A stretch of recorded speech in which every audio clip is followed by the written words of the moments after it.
Eu vou falar bastante sobre a anamnese e o exame físico ali de ginecologia e obstetrícia, depois o doutor Gustavo Barreto também vai apresentar para vocês algumas coisas dessas áreas. É uma área que tem bastante coisa, a estação pode vir de uma maneira um pouco diversificada, né? E como a gente já viu em cirurgia previamente, quem não viu aí já tem a aula no YouTube, dá uma assistida lá. Em cirurgia dá para a gente repetir muita coisa, né? Os sintomas associados, tá? Os exames laboratoriais que se pede, o exame físico, é praticamente sempre o mesmo, né? As condutas, então, em cirurgia, né, se repetem muito. Se você decorar, memorizar aquele bloco que a gente já colocou, assim, cirurgia, por isso que a gente fala que cirurgia é uma estação que é para você tirar 10, né? Isso é fato, cirurgia é a estação que a maioria das pessoas pontuam bem, foi a que eu mais pontuei bem foi 10 e 9. Então, é a que vocês têm que garantir a pontuação ali, tá? Para ali numa próxima estação que vier um tema difícil, que vai ser assim, 7 temas clássicos e os 3 temas mais complicados, né? Para vocês garantirem ali a pontuação, mesmo tirando uma nota baixa nas outras. E é assim que se passa nessa prova, tá? A maioria do pessoal não passa com nota alta, é nota ali bem perto. Então, ginecologia e obstetrícia tem uma característica um pouco diferente, tá? Porque aqui a anamnese e o exame físico se parecem muito, e é o que a gente vai conversar aqui, tá? Sabendo isso, você consegue andar em qualquer estação de ginecologia e obstetrícia. Agora, a conduta já muda bastante de acordo com a patologia, tá bom? Então, hoje a gente vai conversar aqui de ginecologia e obstetrícia, principalmente ali, o que dá para repetir muito, que está sempre presente nos checklists, o que a gente realmente não pode deixar de não saber, tá? O que a gente tem que verbalizar no dia da prova, tá certo? Para quem ainda está com muita dúvida sobre ele fazer anamnese, perguntar sintomas associados, amanhã estou terminando de editar e preparar uma aula para vocês. Amanhã quero fazer uma aula gratuita também aberta, ensinando bastante dicas para vocês. Então, vai ser uma aula realmente de dicas, tá? Como se portar lá no dia, dicas de como vocês solicitarem as coisas, como vocês interpretarem, dicas, por exemplo, também eu quero mostrar para vocês como deixar margem para ter recurso, na hora que você travar, principalmente nos sintomas acompanhados, o que fazer, né? Vou deixar bastante parte dessa aula de amanhã para mostrar, ensinar vocês a perguntar os sintomas por sistemas, né? E em ginecologia não é muito diferente, né? Quais sistemas que a gente vai ter dentro desse bloco para a gente poder fazer essa anamnese? Neurológicos, respiratórios, cardiovasculares, gastrointestinais, urinários, né? Tem os sintomas ginecológicos, os sistêmicos, os psiquiátricos. Então, dentro desses blocos de sintomas estão todos os sintomas que dá para você perguntar, tá bom? Na anamnese de uma estação. Então, amanhã a gente vai desmiuçar isso aí bem certinho, vai ser uma aula bem bacana, tá? Entrem também. Então, hoje a gente vai começar aqui com ginecologia e obstetrícia, tá certo? E a gente sabe o quê? Que vai ser as portas 4 e a porta 9, tá? Se tiver algum problema no áudio, no vídeo, vocês podem me interromper a aula e falar, viu? Então, a gente sabe o quê? Que porta 4 e porta 9 é a porta de ginecologia e obstetrícia. Então, quando você é conduzido ali para sua estação pelo seu condutor ali que fica com você na prova, ele segura sua garrafa de água, tá? Você pode pedir água para ele, eles são bem legais. E ele vai te levar até uma porta. Você tem que bater o olho e ver qual número que você tá. Isso a gente já conversou e vocês já sabem para que isso. Para você já se preparar. Não entrar sem saber. Tinha amigos meus que não conseguiram ver o número por desatenção mesmo, nervosismo na hora. E acabou que entrou na estação e não sabia do que era a estação. E não sabia se era clínica, cirurgia, e isso acaba atrapalhando bastante. Se você já sabe que é ginecologia e obstetrícia, você já entra bem preparado, ok? Então, bateu o olho, viu que a porta 4 ou porta 9 já prepara o esqueleto de ginecologia e obstetrícia, já deixa vir na mente todas aquelas perguntas, aqueles macetes que a gente vai conversar aqui hoje, para você já entrar pontuando, tá? Amanhã a gente vai conversar bastante sobre isso, como entrar, como se apresentar. Eu vejo que a maioria não está entrando se apresentando legal, tá? Vocês têm que deixar isso muito bem, a gente vai conversar isso amanhã. Hoje a aula mesmo foca sobre ginecologia e obstetrícia. Então, vamos lá. Como eu falei, vai ser as portas 4 e a porta 9, tá? A última prova, a porta 4, foi obstetrícia, então, as duas últimas, na verdade, né? Então, vamos ficar de olho nisso aí, mas a porta 4 e 9 é ginecologia. E o bom é o quê? Se um dia veio obstetrícia, no outro é ginecologia, e você já tem metade dos temas aí para você saber, né? Caminhar. E aqui, nessa porta 4 e 9, vocês vão entrar, quais vão ser as principais queixas que podem estar presentes para vocês? Se for uma estação de ginecologia, que é o primeiro que a gente vai conversar aqui agora, vai ser o quê? Dor ou sangramento, tá? Pode vir um corrimento também, que vocês já vão sacar que é uma vaginose, né? E vão identificar qual vaginite que é, isso para vocês é fácil, eu acredito que todo mundo que passou aqui já sabe isso muito bem, né? Mas as principais queixas ginecológicas vão ser o quê? Dor ou sangramento. Então, vocês sabem que a porta 4 e a porta 9 ou é uma queixa ginecológica, ou é uma gestante, né? E se for ginecológica, é dor ou sangramento, tá? Se for gestante, já vai ter logo no início, na sua descrição ali, para você que é uma gestante, tá? E quais são os principais temas que podem aparecer e que caem, que já caíram na estação de ginecologia? Doença inflamatória pélvica, tá? Já caiu 2 vezes, tá? Para cair de novo novamente, é uma estação extensa, então tem que estar bem decorado, memorizado, principalmente a anamnese, que a gente vai conversar aqui, vocês não podem ficar pensando muito para perguntar, tá? Tem que ser rápido, a anamnese, o ideal é ser feita ali em 4 minutos, mais ou menos, tá bom? Então, doença inflamatória pélvica, sangramento uterino anormal, na prova passada a gente conversou bastante até antes da prova e realmente caiu, tá? Então, acho um pouco mais difícil de cair nessa, mas eu não iria para uma prova sem saber e dominar também. Violência sexual é um tema que o INEP gosta na prova prática, já caiu bastante. Métodos anticoncepcionais é uma boa, muito interessante, tá? Caía antigamente na prova, inclusive para você ensinar a paciente a usar o anticoncepcional, tá? E a gente sabe que o INEP, ele repete temas, repete provas, pode muito bem cair novamente, e é difícil, são ali cerca de 8 ou 9 orientações que você realmente tem que estar memorizado para poder falar corretamente. Tá? Então, vamos dar uma conversada rapidamente hoje sobre isso também. Sangramentos, né? Tanto na paciente ginecológica quanto na gestação, é extremamente comum. Aí na prova prática, síndromes hipertensivas gestacionais.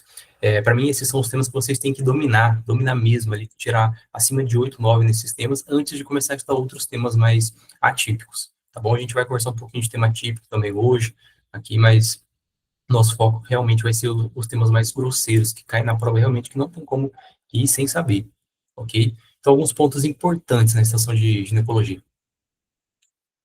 Primeiro, observar se você está numa UBS, né, uma UPA ou uma emergência. Por quê? Se você está numa emergência, você já imagina ali que você está diante de um caso mais grave. Você pode estar diante de um sangramento ali instável, uma queixa ginecológica mais aguda, né? No caso de obstetrícia, numa distose de ombro, numa assistência ao parto. Já no OBS, com certeza ele vai ser algo mais tranquilo, tá? Te induz a isso. Pode ter, sim, um IAM numa UBS, né? Você vai encaminhar, por exemplo, como já caiu, mas já te induz isso corretamente. Bateu o olho que está numa emergência, te abre o olho, não vai ser algo mais tranquilo ali. Perguntar a data da última menstruação e os ciclos menstruais é essencial, o INEP adora essas perguntas, tá? Todo checklist, todo ano, toda prova, ele tá presente isso lá e pontuando bastante. Perguntar se ela usa algum método anticoncepcional, investigar a vida sexual e infecções sexualmente transmissíveis prévias dessa paciente, tá? Os antecedentes ginecológicos, ok? Perguntar sobre o exame preventivo, quando fez e como, qual foi o resultado, quando foi a última vez. Solicitar o cartão da gestante, tá? Tem que solicitar o cartão da gestante. No exame físico, vocês têm que falar que vão anotar todos os dados no cartão da gestante. Não pode esquecer de pedir o beta-HCG em toda paciente mulher. Tá bom? Assim como no exame físico, vocês não podem deixar de solicitar uma terceira pessoa na sala para acompanhar a consulta, bom? Pode ter algumas patologias ali de caráter infeccioso, né? Como as vaginoses bacterianas, doença inflamatória pélvica, a cervicite, né? E aí vocês têm que fazer o quê? Falar o agente etiológico. Com certeza isso vai pontuar, tá bom? Pesquisar sorologias, é extremamente comum. E o exame físico geral, mais o toque vaginal e o exame físico das mamas, ok? São alguns pontos essenciais. Vamos conversar um pouco mais sobre algumas coisas aqui. A ideia da aula hoje é fazer um resumo, tá? Vou falar rápido, tem muita coisa nesse tema, mas eu vou falar de uma maneira que eu selecionei aqui como o mais importante que eu vi que está presente em todo o checklist do Revalida. Então, vocês vão entrar, vão se apresentar, e amanhã a gente vai conversar melhor sobre isso, como se apresentar da maneira correta ali, tá?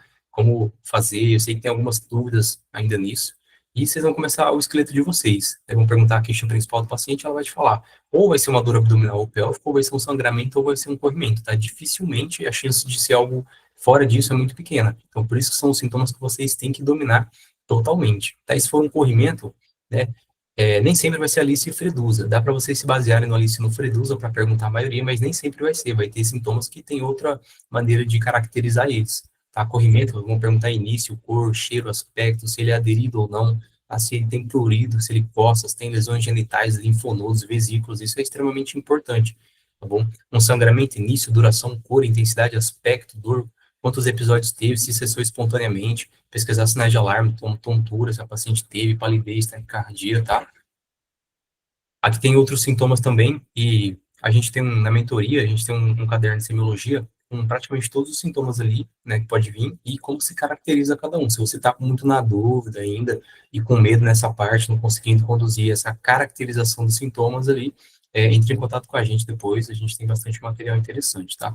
Eu vou mandar os slides para vocês depois, mas aqui tem, vocês podem olhar depois como se caracteriza alguns sintomas. E não tem muito segredo aqui. Se você pensar ali e não estiver nervoso na hora, você consegue caracterizar, né? Uma úlcera genital, por exemplo, início, duração, quantidade de úlceras, né? A gente sabe que a herpes, por exemplo, são várias bolhas, né? A sífilis é uma úlcera única. Então, isso já ajuda bastante. Prurido, dor, secreção, presença de linfonodo associado, e perguntar algumas características da úlcera mais também. O INEP ele não costuma entrar muito, ele quer mais algo generalista, só que sistematizado, tá bom? E aí vocês vão perguntar o que depois de caracterizar os sintomas? Perguntar os sintomas associados, né? E aqui a gente tem ali o bloco de sintomas ginecológicos. Então, quais são os sintomas que a gente tem que perguntar para uma mulher? E principalmente esses 6 primeiros, eles são os mais importantes, que você não pode não deixar de perguntar, tá? Os 6, 7 primeiros. Então, independente da queixa da paciente, o que a gente tem que perguntar? Se ela teve sangramento, corrimento, dismenorreia, dispareunia, e é interessante também vocês não falarem só o nome formal da patologia, mas também de uma maneira fácil para que a paciente entenda, tá? A gente não sabe como é que o INEP vai vir, principalmente em estações de preventiva. Já teve estações dele colocar para você falar de uma maneira fácil para o paciente. Então, pergunta se ela teve dismenorreia, se ela tem dor a menstruação, se ela tem dispareunia ou dor a relação sexual, tá? Sinusorragia ou sangramento a relação sexual, mostra, define isso. Também você passa para o examinador que está tanto o chefe da estação e o ator ali, mostrando que você tem conhecimento, quanto para o médico que vai estar corrigindo a sua estação, tá? E já mostra que você realmente tem conhecimento, ele fala, não, essa pessoa realmente merece essa pontuação, porque nem sempre vai bater o que você vai falar sinônimos, vai ficar parecido com o que está no checklist, e eles que decidem se eles pontuam ou não, a gente sabe que tem muito disso. Tá? Perguntar se o paciente tem ou teve atraso menstrual, dor pélvica, derrame papilar, mastalgia, nódulos, turgência mamária ou prurido vaginal. São os principais sintomas ginecológicos, tá? Então, diante de uma queixa ginecológica, esses são os sintomas que você tem que perguntar para o paciente, tá? Não vai fugir disso. Não tenta ficar pescando mais coisas aí. Claro, tem os sintomas sistêmicos também, como febre, artralgia, né? Que a gente dosa se pergunta ou não. E isso fica no bloco de sintomas sistêmicos. Como eu falei, a gente tem o bloco de sintomas neurológicos, cardiovasculares, respiratórios, gastrointestinais, urinários, sistêmicos, ginecológicos e psiquiátricos. E se você souber bem todos esses blocos, você não se equivoca ou esquece sintomas disso aqui. E não tem jeito, pessoal, a gente não tem que deixar de estudar agora, a gente tem que continuar estudando, fazer um checklist e continuar estudando bastante. E é dessa maneira que estuda agora, tá? É memorizar os blocos de sintomas, criar raciocínio clínico, tá? Sistematização nas estações, porque o tema muda, tá? Mas o jogo ali de estação é sempre o mesmo. E a gente tem alguns outros sintomas associados, como infertilidade, dificuldade para engravidar, se tem ciclos irregulares, e também os sinais de hiperandrogenismo, né, que vai estar presente em síndrome dos ovários policísticos, por exemplo, que é um temaço também para cair, tá? Deixei um slide para a gente conversar sobre ele também. Perguntar se o paciente teve acne, hirsutismo, queda de cabelo. Pode ver que já são sintomas que saem um pouco mais fora, mas os ginecológicos está sempre presente em todos os pacientes. Que vocês fazendo a estação, vocês veem isso, ok? Então vamos pensar dessa forma. Amanhã eu vou trazer uma aula mostrando para vocês como pensar todos esses sintomas por sistemas, tá? E, por exemplo, no caso de dor pélvica, quais são as principais patologias que a gente que vai ter, né? Uma dor inflamatória pélvica, uma cervicite, uma endometriose. E é muito interessante porque a maioria das pessoas não sabe diferenciar uma doença inflamatória pélvica de uma cervicite. Tem dor a menstruação ali, tem uma dor pélvica, pode ter uma sinusorragia, e vem lá com dor a palpação de abdômen, tem dor a mobilização do colo, e você fala que é doença inflamatória pélvica, mas aí às vezes é de cervicite. E como é que a gente vai diferenciar isso? Doença inflamatória pélvica é uma doença que tem critérios, tá? Lembra dos 3 critérios. Se não tiver esses 3 critérios, não é doença inflamatória pélvica, muito provavelmente é cervicite. E quais são os 3 critérios? Dor abdominal, que muito provavelmente vai ser a queixa da paciente, né? Dor a palpação de anexos e dor a mobilização do colo. Se tem esses 3, aí sim a gente pode falar que é doença inflamatória pélvica, tá? Não esquece do tratamento, que é ceftriaxona, 500 mg no IM, dose única, metronidazol, 500 VO de 8 em 8, e doxiciclina 100 de 8 em 8 via oral, tá? Por 14 dias as duas. E tem que falar dose e via também, tá bom? Posologia completa. No caso de doença inflamatória pélvica, se tiver peritonite, como é que a gente identifica peritonite? Com dor a descompressão brusca positiva, né? Isso vocês têm que solicitar o quê? No exame físico de vocês, tá? A gente vou falar um pouco sobre o exame físico, principalmente amanhã. Vou ensinar vocês a precisar de exame físico, que eu vejo a maioria das pessoas enrolando muito, perdendo muito tempo para pedir o exame físico, acaba faltando tempo para terminar a estação. Às vezes tem pontos ali que ela sabe e que ela falaria na conduta e no tratamento, nas orientações, mas realmente não dá tempo. tá? E no dia parece que o tempo passa mais rápido, então vocês têm que ficarem rápidos, tá bom? Então tem que ficar sistematizado. Se tiver peritonite, né, internação e aí muda antibiótico, ceftriaxona e gentamicina, tá bom? Clindegenta. Cervicite parece muito nesse inflamatório pélvico. Tem a dor abdominal ali, pode ter dor à mobilização do colo, mas não vai ter os três, tá? Não vai ter os três. Vai faltar dor à palpação de anexo ou vai faltar dor abdominal, tá bom? Não cumpre os critérios de doença inflamatória pélvica. E uma dica, na cervicite tem sinusorragia, tá? Tem um sangramento ali durante ou após o coito. Na doença inflamatória pélvica já não tem. Quem causa muito é a clamídia e a gonorreia. Tá bom? E o tratamento é com ceftriaxona, 500 ml, e azitromicina, 1 grama VO. Muda um pouco também. E uma dor pélvica ali também pode ser endometriose, né? E no caso de endometriose, o que que a gente tem que perguntar? Não pode deixar de perguntar de jeito nenhum. Os 6Ds, né? Se a paciente tem dispareunia, né? Se a paciente tem dor pélvica crônica, dificuldade para urinar, dificuldade para defecar, dificuldade para engravidar, tá? Tem que perguntar isso aí. E se tiver isso na história e não cumpre os critérios ali todos, pode ser que seja, pode ser não, vai ser endometriose. Endometriose também pode ter dor e mobilização do colo, tá? Então essas três podem ter dor e mobilização do colo. Então, muito cuidado em diferenciar uma da outra. Esses são os principais sinais que você vai diferenciar, ok? Antecedentes também é uma coisa muito importante que tem que ficar sistematizado para vocês numa estação de ginecologia, tá? Então, você perguntou o motivo de consulta, caracterizou ele, perguntou os sintomas associados, já rapidamente, sistematizado, porque você sabe o bloco de sintomas ginecológicos, porque você assistiu a aula da GG Med aqui. E aí, você vai fazer o que agora? Perguntar sobre os antecedentes, tá? E o esqueleto, ele serve para isso, tá? Ele serve para guiar vocês. Na hora que eu termino de perguntar alguma coisa, ele não tem mais o que perguntar, qual que é o próximo passo? Lembra do esqueleto, antecedentes, tá bom? E é para isso que ele serve. E os antecedentes, você vai perguntar ali os antecedentes. E de ginecologia, já não vai ficar só como, o senhor tem pressão alta, diabetes, igual a gente sempre faz. Vocês podem ir além, tá bom? O que que vocês têm que perguntar? Se tem história de câncer de mama, ovário, endométrio, ela ou alguém da família, tá? Os antecedentes realmente ginecológicos, tá? Então, como é que vocês podem perguntar? E a senhora tem algum tipo de doença, como pressão alta, diabetes, câncer de mama, ovário, endométrio, você ou alguém da sua família? Você já perguntou os antecedentes pessoais, ginecológicos e os familiares juntos. Em um bloco de perguntas só, o tanto de tempo que você ganha fazendo isso. Então, é sistematização, viu, pessoal? Tem que sobrar tempo para vocês. Perguntar sobre infecção sexualmente transmissível, tá? Exame preventivo, quando a paciente fez, quando foi a última vez que ela fez, qual foi o resultado. Tem que perguntar gestações prévias, partos e abortos, tá bom? Tem que perguntar os antecedentes obstétricos também, né, que está ali dentro dos antecedentes da mulher. E se ela tem desejo de gestar, o que pode ser muito válido, por exemplo, em estações de endometriose, de síndrome dos ovários policísticos, tá? Já se ela é uma gestante, perguntar se a gestação foi desejada, a gente vai ver isso também. A data da última menstruação, menarca, sexarca, isso não está à toa aqui, tá? Isso já está o bloco que vocês têm que fazer de perguntas, já facilitado, de uma maneira até que fica fácil a pronúncia. Então, vamos perguntar sobre os ciclos menstruais, se são regulares, dolorosos, vem a cada quanto tempo, e a vida sexual dela, se é ativa, tem parceiro fixo, usa preservativos, tá? Então, esses antecedentes são os essenciais, são os que pontuam sempre ali. E vocês têm que perguntar eles, ok? Exame físico ginecológico. Então, para quem é da mentoria, a gente bate muito em cima de como pedir o exame físico. Como eu falei, é uma hora que vocês podem ganhar tempo. E geralmente o exame físico ele pontua com pouca coisa, mas a gente não sabe como pode vir, porque o INEP já colocou para pedir sinais vitais e especificou eles. Eu vou até mostrar para vocês. Então, como que vocês pedem exame físico? É uma coisa que eu vou falar também amanhã, né? Mas tem que ter um bloco memorizado na cabeça de vocês, que é o quê? Então, a senhora me permite examinar para poder entender melhor o que está acontecendo? Permito, doutor. Então, eu solicito um exame físico geral com inspeção, auscultação, percussão e palpação, cervical, torácica, abdominal, uma ectoscopia geral de peles e mucosas, e sinais vitais, como frequência cardíaca, respiratória, temperatura, saturação de oxigênio e pressão arterial.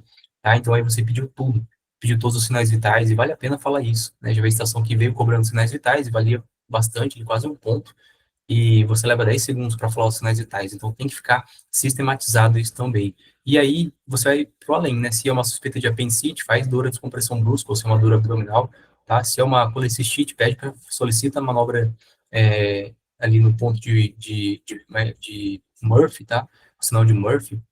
Se é uma paciente ginecológica, por exemplo, vocês vão pedir o quê? Permissão, né, para realizar o exame físico dela, vai chamar uma terceira pessoa na sala para acompanhar a consulta, como uma enfermeira, e vai solicitar aquele bloco de exame físico que eu falei para vocês, que serve para todas as estações, tá? Todas as estações, e você vai apenas individualizar mais. Então, você vai solicitar aquele bloco que a gente conversou e vai fazer o quê? Solicita a inspeção da vulva e da vagina, um exame especular e um toque vaginal bimanual. E também o exame físico das mamas, tá? Acabou o exame físico ginecológico. O exame especular, ele tem que vir antes do toque vaginal, tá? Sempre, é a ordem. E não fala em especuloscopia. Até hoje tem gente que fala em especuloscopia, o INEP, ele já não aceitou especuloscopia, ele quis exame especular, tá bom?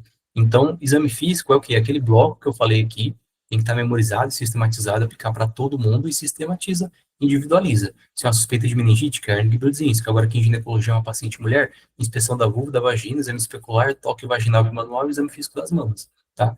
Agora, se lá no, nas suas tarefas ele pede para você descrever o exame físico, que geralmente ele enfatiza e a gente percebe o que tem que ser feito, aí vocês descrevam o exame físico. E isso tem que estudar realmente, tá?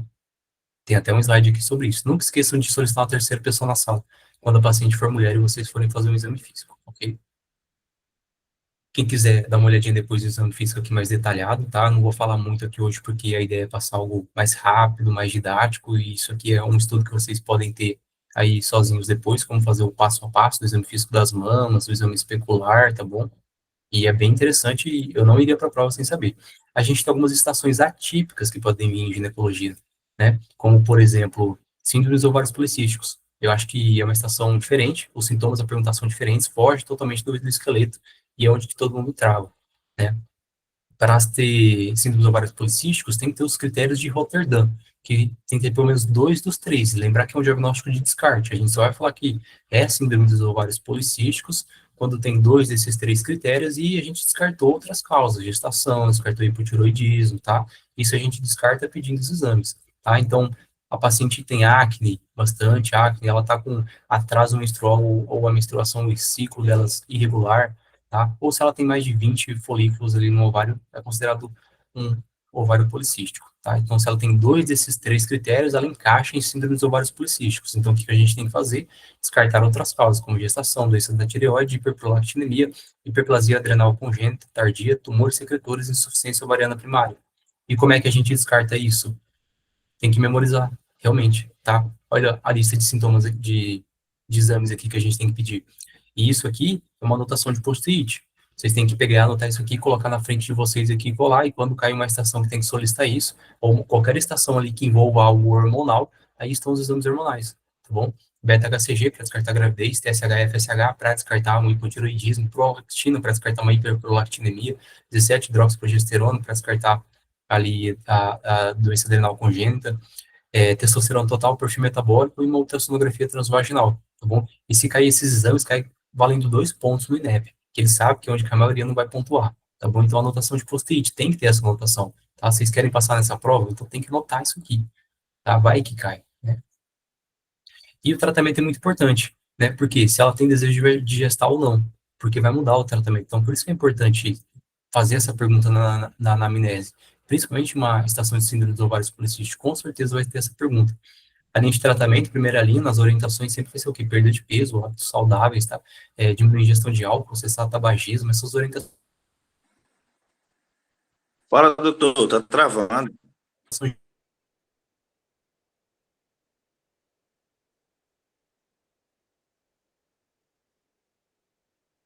gerais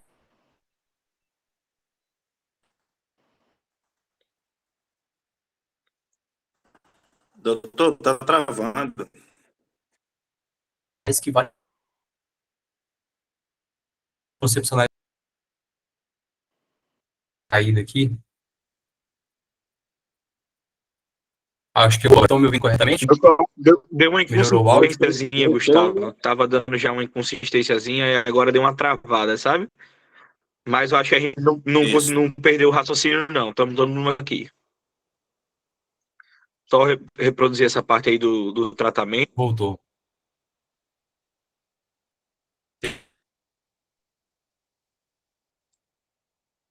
Uma leve inconsistênciazinha. Tá compartilhando a tela? Tá ok agora? Saiu o compartilhamento, tá? Voltou agora. Olha aí, somos 60 pessoas ao Joia. vivo, hein? 60 pessoas aí que Show de estão bola. querendo buscar PLM. 7 horas da noite, estamos aqui todos juntos estudando. Vamos trazer aí mais uns temas voltados para a GO, após a aula aí do doutor Gustavo. Vou trazer uns temas rapidinho, mas aqui a gente continua na pegada. Tudo certo, doutor. Pode voltar. Fechou. Então vamos terminar aqui com alguns temas atípicos que podem cair. Então, as orientações gerais, como eu falei, perda de peso, hábitos saudáveis, dieta, prática de atividade física, cessar tabagismo e diminuir a ingesta de álcool, né? Isso vale para qualquer estação, qualquer paciente. Isso são orientações gerais que vocês têm que dar para todo mundo, tá? Já na anamnese, se o paciente falar que tem hábitos que são maléficos, já corrige isso na anamnese mesmo, tá? E se a paciente não tem desejo de reproduzir, anticoncepcional hormonal combinado. Pode indicar também antiandrogênicos ou metformina se ela tiver resistência insulínica, né, que vai ser aquela paciente mais gordinha ou com pré-diabetes ou até diabetes. E já se ela tem desejo reprodutivo, aí vai ser diferente, né? São aquelas orientações gerais que a gente já viu, né? Mas como ela quer gestar, a gente usa o letrozol, tá bom? Que hoje é a primeira escolha. Pode ser um caso de amenorreia também, tá? Amenorreia, vocês vão seguir o esqueleto, tá? Não vai mudar. Pode dar um nervosismo por ser um tema atípico, mas não vai mudar. O que vocês não podem deixar de perguntar na estação de amenorreia? Né, vocês vão perguntar tudo aquilo que a gente viu, os antecedentes ginecológicos, os sintomas associados, acompanhados. Isso tudo vai estar pontuando no checklist de vocês. Por isso que eu falei, se vocês seguem, vocês não vão pontuar mal. Eles vão tirar pelo menos o corte ou acima do corte numa estação que vocês não dominam. Tá? E vão estar no jogo demais. Então, caracteres sexuais secundários, tá bom? Isso é essencial em amenorreia. Para quê? Para você diferenciar se é primária ou secundária, tá? E seguir o roteiro de vocês, tá? Solicita os exames, todos que vocês lembraram, os hormonais, os de rotina que a gente já viu em aulas anteriores. Vocês podem dar uma olhada aqui. Em planejamento familiar, que é um tema que o INEP gosta bastante também. O que tem que saber, cara? Tem que ir para a prova sabendo. São principalmente essas orientações aqui, ó. Como orientar a paciente a tomar o anticoncepcional hormonal combinado dela, tá? Às vezes é a primeira vez que você prescreveu, é uma adolescente, e isso já caiu no INEP, tá? Caiu 2 vezes e de maneira idêntica e nunca mais caiu. E pode repetir, assim como repetiu o criptorquidia, e é um temaço, porque duvido, são poucas pessoas que sabem falar essas 10 orientações, tá? Então eu vou mandar os slides depois, vocês olham com calma, mas é o que? Ingerir um comprimido no primeiro dia do ciclo, até no máximo no quinto dia. Ingerir um comprimido do dia até o término da cartela, preferencialmente no mesmo horário, tá? Pausar por 7 dias após a cartela terminar, iniciar uma nova cartela no 8º dia. Mesmo não ocorrendo menstruação entre as cartelas ali, deve-se iniciar uma nova cartela, tá? E procurar um serviço para descartar a gravidez, se ela não menstruou. Se ela esquecer de tomar a pílula, tome imediatamente a pílula esquecida e a pílula regular no horário habitual. Se esquecer de tomar 2 pílulas, aí deve tomar imediatamente a pílula e usar um método de barreira por 7 dias. Pode ocorrer náuseas e vômitos como efeitos colaterais, principalmente nos primeiros usos de vida, nos primeiros usos do anticoncepcional. Pode ter um escape leve, né, um spotting, um sangramento leve de escape, não suspender o uso da pílula, tá? Mesmo ali que dê efeitos indesejados, tomar com alimentação pode melhorar e retorno em 30 dias para reavaliar essa paciente, tá? São as orientações que caíram no INEP em estações anteriores e que geralmente não tem aí nos checklists porque são antigos, tá? Então dê uma olhadinha depois, vale a pena demais estudar isso aí. Se você atender uma adolescente, o que é essencial numa estação de um adolescente? O que vai pontuar? Você perguntar o REA10, né? É o mnemônico para quê? Casa, educação, atividades, drogas, sexo, suicídio, né? E segurança ali. Então, perguntar com quem que ela mora, como é a relação dela com a família, como anda o desempenho dela na escola, se ela sofre bullying, se ela gosta da escola, o que ela gosta de fazer no tempo livre, hobbies, né? Se ela já experimentou cigarro, álcool, alguma droga, se já iniciou a vida sexual, como anda o humor dela nos últimos meses, se tem se sentido triste, ansiosa ou até pensou em suicídio, tem que perguntar, tá bom? E no exame físico tem que solicitar o quê? O estadiamento de Turner, né? Então não esqueçam disso, são os pontos essenciais ali em estações atípicas dessa área de ginecologia, que com certeza vai estar ali presente, que é as coisas essenciais no checklist desse. Aí a gente sabe que vai vir um outro checklist mais complicado. E orientações que a gente pode fazer para o adolescente? Primeiro, identificar ali as alterações que tem, sobrepeso, oferecer um método contraceptivo, tá? A gente pode oferecer e deve. Orientar a vacinação contra o HPV, orientar o uso de preservativo, ensinar a usar a pílula, como a gente já viu ali anteriormente, encaminhar para a equipe multipsicóloga, nutricionista e tal, até mais se precisar de apoio ao especialista, se for o caso, orientar sobre a saúde ginecológica, bom, o autocuidado emocional, e as orientações de prática que a gente fala toda vez, que é alimentação saudável, prática de atividade física e sono adequado, tá bom? Então, são coisas essenciais. Eu trouxe uma estação também aqui rápida para a gente ver, é, se eu não me engano, essa aqui é de uma vaginite, né, e fala aqui, ó, você está em uma unidade básica de saúde e recebe uma mulher com 23 anos com uma queixa ginecológica, tá? Então, e no exame físico dela, olha só como é que tá. E vocês não vão ler o exame físico, tá? Na hora que vocês pegarem esse impresso, ou até nos treinamentos, quando vocês abrirem a página ali de exame físico, não fala assim, sinais vitais, frequência cardíaca, 80 batimentos, pressão arterial, 120 por 80, não, isso não pontua se ele cobrar interpretação, tá? E mostra que você sabe interpretar, não lê. Então, bate o olho, só de bater o olho, aposto que todo mundo, ao bater o olho aqui nos sinais vitais, sabe que tá normal, né? Então, você vai bater o olho e falar, sinais vitais sem alterações, tudo normal, ectoscopia, irregular estado geral, tá normal corada, hidratado, lúcida, tá ok. Aparelho cardiovascular respiratório, ok. Clínico sem alterações, ginecológico, vamos estar ok, inspeção vulvar, a vulva está hiperemiada, tá com áreas de descamação difusa, tá um pouquinho alterada, tá com uma saída de secreções esbranquiçada, grumosa, já matou, que é uma candidíase, né? Interpretação. E no checklist, né, o INEP ele pontuou que se cumprimentou ao paciente, fala seu nome, isso é essencial, tá? Se cumprimentou ao paciente, olá, como você chama, né? Pergunta o nome, idade, profissão, estado civil, procedência. Ela vai te falar, eu sou a Joana, tal, tal, e você vai falar, ok, bom dia, Joana, vou fazer o seu atendimento, tá? Fala o nome da paciente, já. Ou, Joana, me fala o que você está sentindo, o que te trouxe aqui, qual o motivo da consulta. Fala o nome da paciente, que isso pontua, tá bom? Pergunta sobre características do sintoma, então ela veio com uma queixa ginecológica, perguntar sobre prurida, aspecto, cor, teve alteração na urina, febre, presença de lesões, vida sexual, métodos contraceptivos, exame físico adequado, e aqui era uma candidíase, eu nem quero ficar muito aqui, que eu quero mostrar outra coisa para vocês. É o tratamento, ó, cuidar muito no tratamento, orientar o antifúngico oral, tá? Candidíase trata com um antifúngico oral, vi muita gente tratando com pomada, uso tópico, e realmente não é, tá? Quero mostrar agora uns slides de obstetrícia, rapidamente, que o foco não é tanto a conduta, é mais mostrar para vocês o que vocês podem repetir em todas as estações como padronizado, que vai pontuar, tá bom? Que vai ser o quê?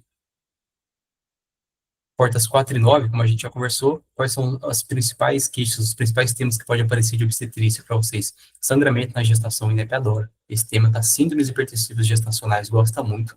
Pode cair um pré-natal de rotina para você fazer.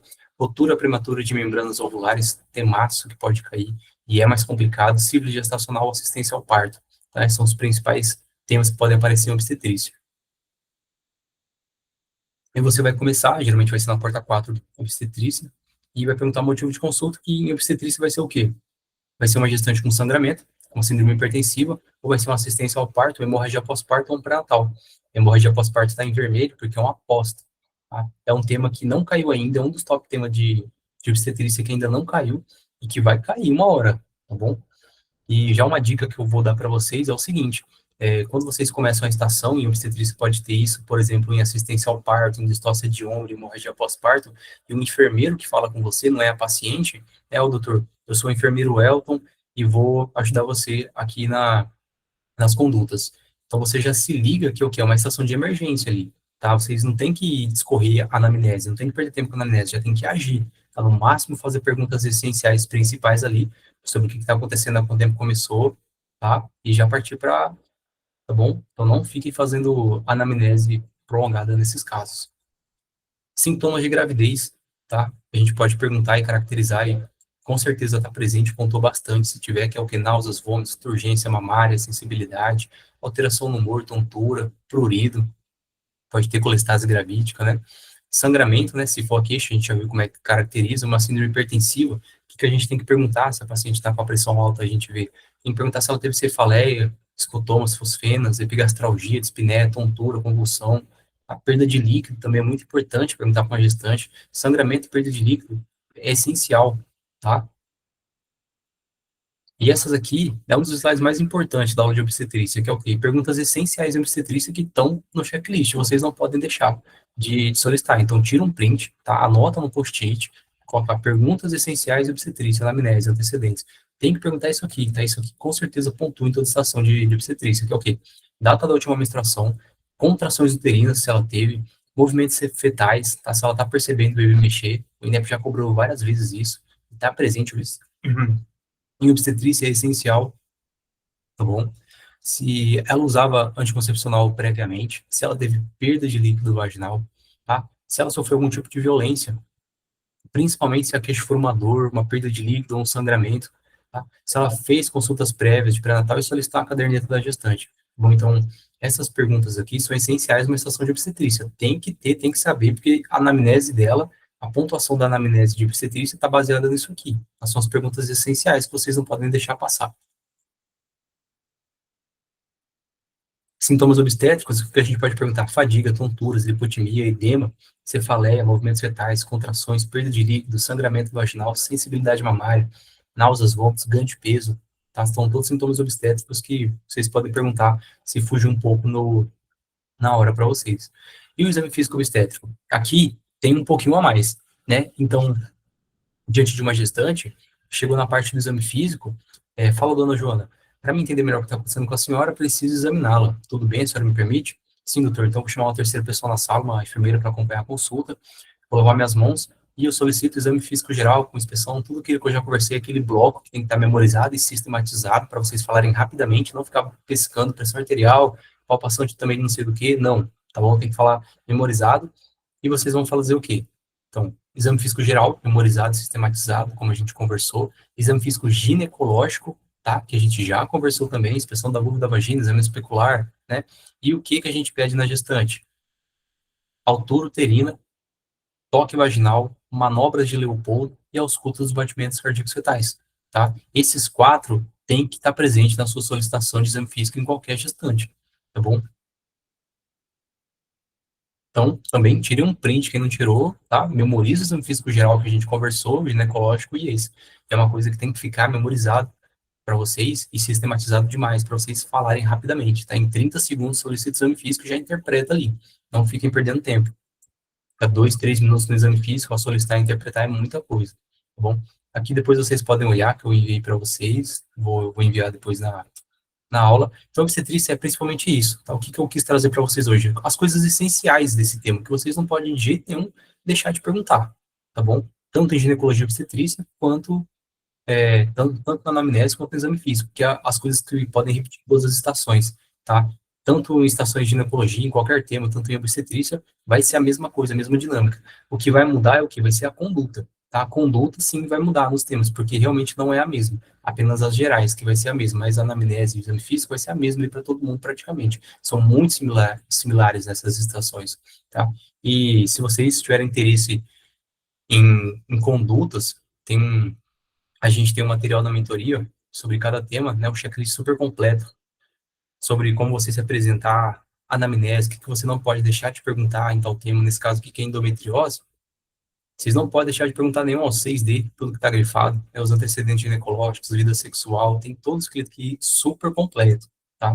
Na mentoria a gente tem as aulas, os temas, a semana passada, por exemplo, a gente viu obstetrícia, e a gente vai joga os checklists principais de obstetrícia para vocês estudarem por eles e memorizarem, que não pode deixar de faltar, tá? A revisão ali sistematizada e focada na prova prática.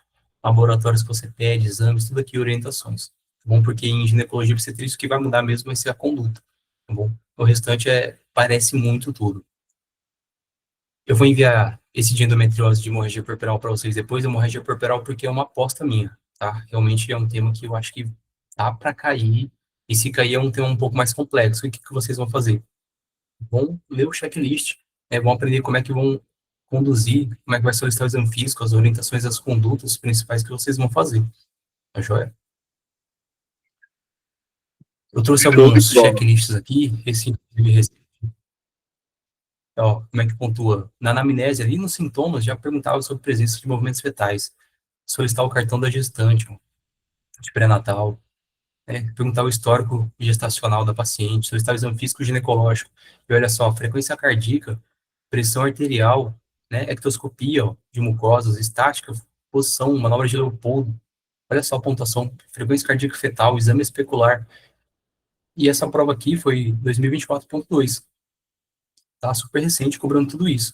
Avaliar o tônus uterino, as contrações, o toque vaginal, olha quantos pontos. 1 ponto, 2 pontos, 3, 4 pontos aqui, né? Coisas básicas que a gente viu que a gente consegue falar rapidamente.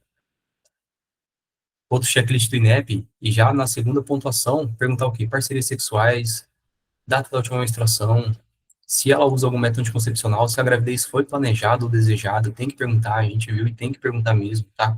Quando foi realizado o último exame preventivo, tá bom? Então, a anamnese é isso aqui de ginecologia e obstetrícia. É o que está sempre presente. História reprodutiva, gestações prévias, partos, abortos, data da última menstruação, solicito cartão da gestante. Olha só, perguntar se teve alguma intercorrência, né, recente, como, por exemplo, um acidente, violência doméstica, um trauma, né? Uso de medicamento não prescrito, tentativa de induzir abortamento, no caso de sangramento, uma estação de aborto. Tem que perguntar, olha só, vai calçar luvas para fazer o procedimento, no exame físico ginecológico para fazer o toque, tem que calçar luvas, né? Depois vocês olham lá naquela descrição detalhada do exame, lá tá, vai fazer o exame especular, ó, o toque vaginal bimanual. Então, isso é o que está presente na estação de ginecologia e obstetrícia. Esse é o essencial.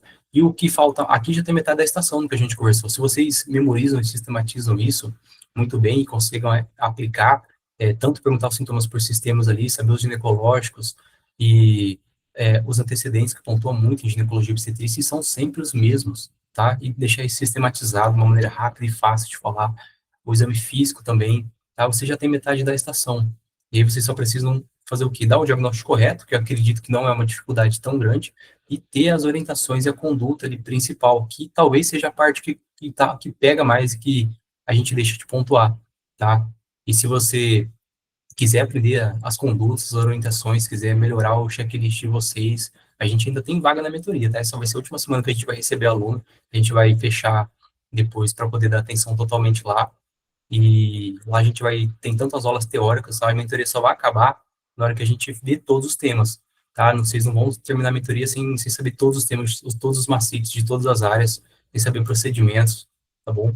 E para quem pergunta também, o valor da mentoria é R$ 780, tá? Eu vejo mentoria de 3.000, de 2.500, mentoria que é R$ 1.000 ali para você ter 4 semanas, e isso é um absurdo, a gente cobra 780 e acompanhamento você vai ver tudo, tá? A gente já tem bastante aula prévia, já pode entrar, pode ver, vai receber material.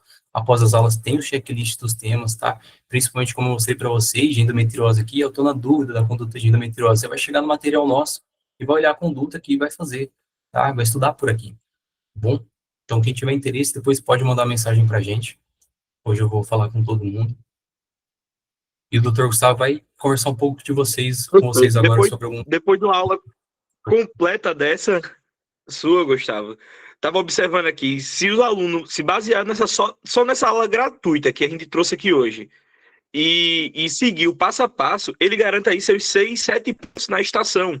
Aí vai entrar ali mais um ponto do diagnóstico, mais 1 a 2 pontos de conduta e o final, orientações para o nosso paciente, né? Aqui, pessoal, a gente vai treinar vocês do formato real da prova. Vamos trazer as estações dos nossos encontros, vamos te dar esse feedback, calcular o teu tempo. Às vezes o aluno está muito bem ali, sabe como conduzir a estação, mas não tem um controle do tempo dele.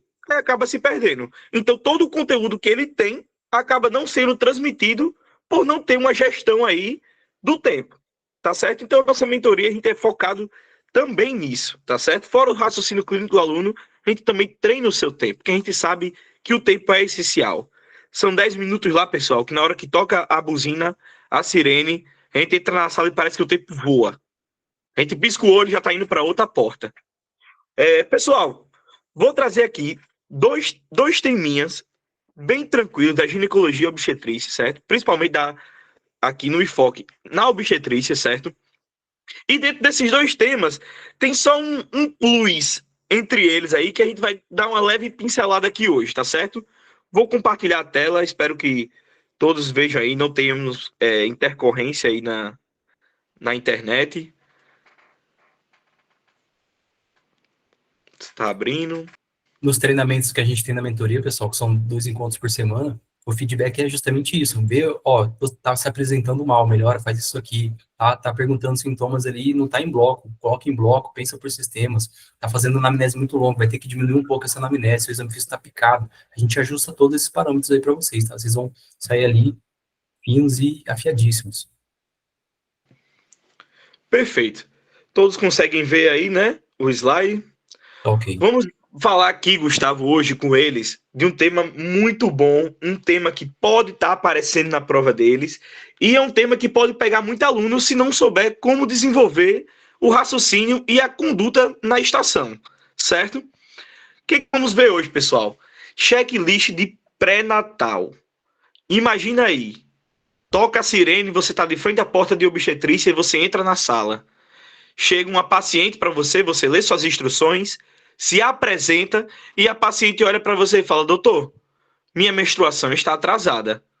Ou se não, doutor, vim para consulta hoje, pois eu fiz um teste de farmácia e deu positivo. E aí, pessoal?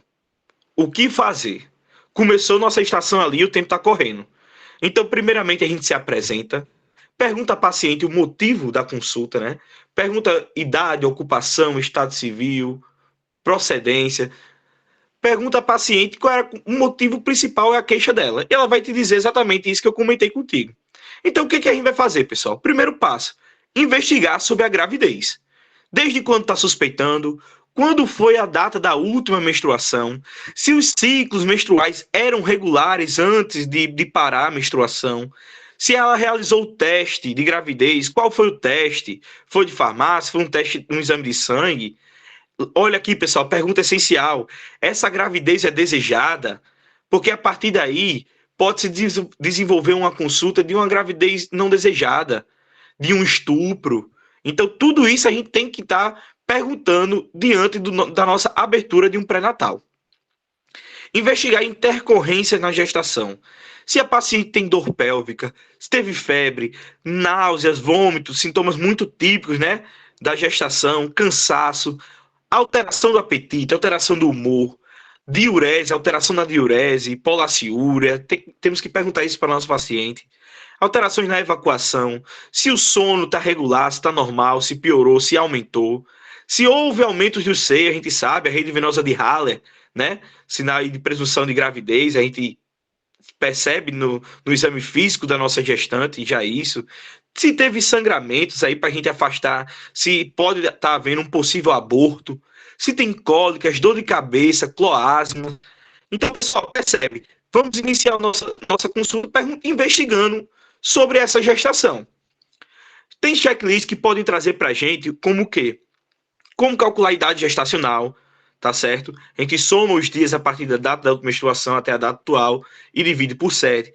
Calcular a data provável de parto, isso aqui é uma habilidade que o médico pode ser cobrado no dia que o médico tem que ter, tá certo? Data provável de parto, antecedentes ginecológicos e obstétricos, quando foi a primeira relação, menarca, como são os ciclos menstruais, se usa anticoncepcional ou se usava e engravidou, há quanto tempo, tem sangramento intermenstrual, exames preventivos, realizou Papa Nicolau, tem resultado, doença sexualmente transmissível, pessoal, prévia, perguntar também se teve IST nos últimos 12 meses, porque a gente sabe que se tiver um quadro de candidíase 3 a 4 vezes no ano, já pode ser uma recorrente, o tratamento já muda. Então a gente tem que perguntar, alguma alteração na última consulta que teve? A vida sexual, se é ativa, número de parceiros, se fazia uso de preservativos, antecedentes obstétricos, gestações, abortos, partos, cesáreas, se já teve algum óbito, cirurgia prévia, internações prévias, doenças gestacionais, antecedentes patológicos, diabetes, hipertensão, se faz o uso de algum medicamento, se for já uma gestante aqui e não for uma abertura de pré-natal, se for uma consulta normal de pré-natal de cotidiano, se ela está usando algum medicamento, alguma suplementação, se tem alguma nefropatia, alguma doença, comorbidade, asma, ou mioma, antecedentes familiares, pessoal, endometriose, síndrome dos ovários policísticos, malformações uterinas, hábitos essenciais, está em todo o checklist. Se ela fuma, se ela faz ingesta de bebidas alcoólicas, uso de drogas, se tem alguma alergia essencial, atividades físicas. Aqui, ó, analisar cartão de vacina, lembrar que a gestante, ela tem as vacinas da gestação, então a gente tem que olhar o cartão vacinal da gestante para saber quais vacinas vamos atualizar. E aqui, ó, pessoal, é uma coisa que é sempre frequente cobrado nas estações de obstetrícia. Está diante de uma estação de obstetrícia. Pergunta se já é uma gestante. Pergunta sobre o cartão da gestante. Se essa gestante fala que esqueceu, você tem que relembrar a importância dela trazer esse cartão da gestante para as consultas, pois ali estão todos os dados essenciais para a nossa consulta. E caso ela não tenha um cartão da gestante, você fala que você vai abrir o pré-natal dela, iniciar o cartão da gestante dela e anotar todos os dados dela nesse cartão. E em seguida você dá a orientação para ela trazer esse cartão em todas as consultas. Então, olha só, iniciou a estação, tem uma gestante, a gente fez toda a nossa anamnese completa, isso aqui rapidinho, pessoal. Vamos para o nosso exame físico. E aqui é muito simples, pessoal. Exame físico da gestante. Nós vamos fazer o exame físico geral, mais exame físico ginecológico. O geral aí, quem já estuda com a gente já sabe, né? Como o doutor Gustavo já vai trazer amanhã na aula, é perguntar e fazer o exame passo a passo. Ectoscopia geral de pele e mucosa, exame físico cardiovascular, respiratório. Então, pessoal, fez o exame físico geral, mais o exame ginecológico, observando mamas, fazendo inspeção ginecológica, inspeção estática, dinâmica, tá certo? Realizou o exame físico, o que a gente tem que observar na grávida? Atividade uterina. Dependendo da paciente que se apresente no dia, ela já pode ter essa atividade uterina, tá certo? Pode perguntar a mães, a partir de 18, 20 semanas, se ela já sente alguns chutinhos. Isso às vezes são cobrados dentro da estação. As manobras de Leopold, pessoal, manobras essenciais obstétricas que a gente tem que realizar na gestante. Frequência cardíaca fetal. Às vezes a paciente chega já querendo auscultar, fazer a ausculta do feto, e a gente tem que explicar para ela como proceder esse exame. A partir de quanto tempo se realiza no sonar Doppler, certo? E a altura uterina, que a gente vai aprender como fazer a medição, desde a sífise pública até o fundo uterino. Todos esses dados têm que ser anotados no cartão da gestante. O que a prova do dia pode pedir para você, pessoal, dentro de uma estação de obstetrícia? Uma habilidade aí sua de como realizar as manobras de Leopold. Então, trazendo ela bem completa aqui para vocês, a gente tem o pré-Leopold, que são pontos fundamentais para a gente fazer, para que nosso exame tenha sucesso antes da gente iniciar ele. Que seria esvaziamento vesical, pedir para a paciente urinar antes, certo? A bexiga cheia ela pode confundir a palpação e pode provocar dor na paciente. A posição, pôr a paciente de decúbito dorsal com os joelhos levemente fletidos para relaxar a musculatura abdominal. E a posição do examinador. Aqui a gente vai observar que a gente fica à direita da paciente e em 3 das nossas manobras nós vamos estar de frente à paciente. E na 4ª manobra nós vamos virar de costas para a face da paciente, olhando diretamente para o sentido dos pés dela. Começando passo a passo, nossa primeira manobra, ela serve para o quê? Para a gente delimitar o fundo uterino, ou seja, a situação do feto. O examinador coloca as 2 mãos espalmadas na parte superior do abdômen e aí a gente identifica qual o polo fetal o fundo. O polo pélvico, ele é grande, macio e irregular, comumente achado no fundo. E o polo cefálico, ele é redondo, rígido e irregular. Ou seja, na primeira manobra, a gente vai definir a situação fetal para saber se o feto está longitudinal, transverso ou oblíquo. A segunda manobra, pessoal, a gente vai ver o dorso. E essa manobra aqui é uma manobra essencial para o decorrer da nossa consulta. As mãos vão deslizar do fundo para as laterais do útero. Uma mão fixa o útero, enquanto a outra palpa alternadamente. O que vamos buscar aqui, pessoal? O dorso fetal, ou seja, as costas do feto, certo? No dorso, a superfície é lisa, contínua e resistente. Os membros nós vamos sentir partes pequenas, irregulares e móveis, ali mais ou menos aonde o bebê vai chutar, tá certo?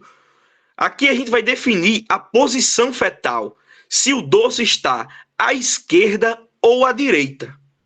Dica aqui, pessoal, no dorso onde a gente identifica é onde a gente vai fazer a ausculta dos batimentos cardiofetais, tá certo? Terceira manobra, mobilidade e apresentação.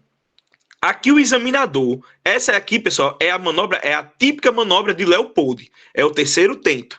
Aqui o examinador vai usar apenas uma mão, o polegar e os demais dedos afastados em formato de pinça, logo acima da síntese pública, tentando apreender o polo fetal inferior. O que a gente vai ver aqui, pessoal? Tentar confirmar a apresentação e ver se o neném está móvel. Se a cabeça boia e bate nos dedos, é o sinal de rechaço ou pelotamento. Ela está alta e móvel. Agora, se ela está fixa, ela não se move.